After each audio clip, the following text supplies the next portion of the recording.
আজকে স্বরূপনগর পত্রিকার অনলাইনে আমাদের সাথে থাকার জন্য আপনাদেরকে সাধুবাদ জানাই। আমি সৈয়দ রেজওয়ানুল হাবিব। আপনারা দেখছেন আজকের বিশেষ বিশেষ খবর।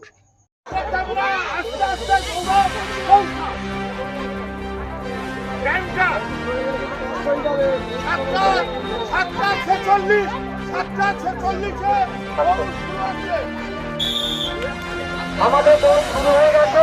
আপনারা সবাই করতালির মাধ্যমে আমাদের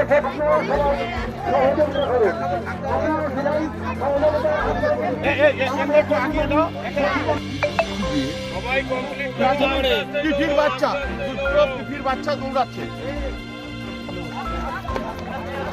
দৌড় শুরু হয়ে গেছে। আমাদের সমস্ত প্রতিযোগীদের দৌড় শুরু হয়ে গেছে।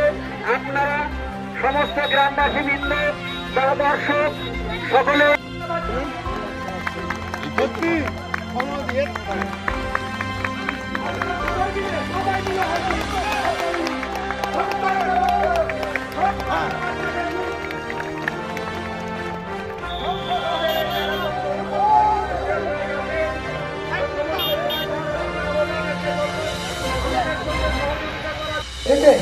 শান্তিনিকেতনের রিপোর্ট মোমেন্টো নেবে 3 নম্বর কার আছে জেলে ছিল।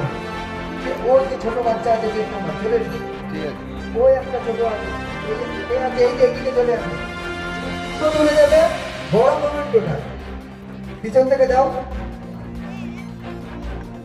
আমি চিরদিন সাক্ষী থেকেছে খেলার সংস্কৃতির শিক্ষার। আমি সব সময় বলি বিজয়ী হচ্ছে হাফ। সে সংস্কৃতির জন্ম দেয়, সে খেলার জন্ম দেয়, সে শিক্ষার জন্ম দেয়। সুতরাং বিধারীর পথ দেখানোর জন্য শিশু সবসময় তৈরি। আমাকে তুলে দিচ্ছেন আরেকজন খেলোয়াড় সুশান্ত দাস, একাধারে শিক্ষক, একাধারে জনপ্রতিনিধি।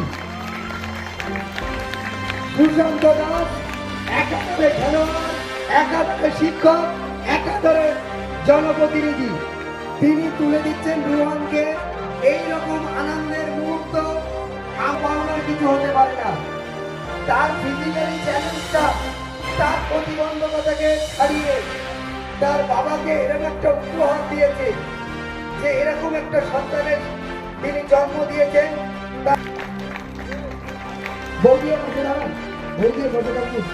এইরকম একটা মুহূর্তের সাক্ষী রইল আমাদের গ্রামবাসী। আমার জীবনে এটা প্রথম দেখা। পিপিতে পড়ে একটি শিশু, 5 বছরের শিশু 5 মাইল রাস্তা কমপ্লিট করলো 18 মিনিটে। এটা অসাধারণ, এর থেকে ভালো কিছু হতে পারে না।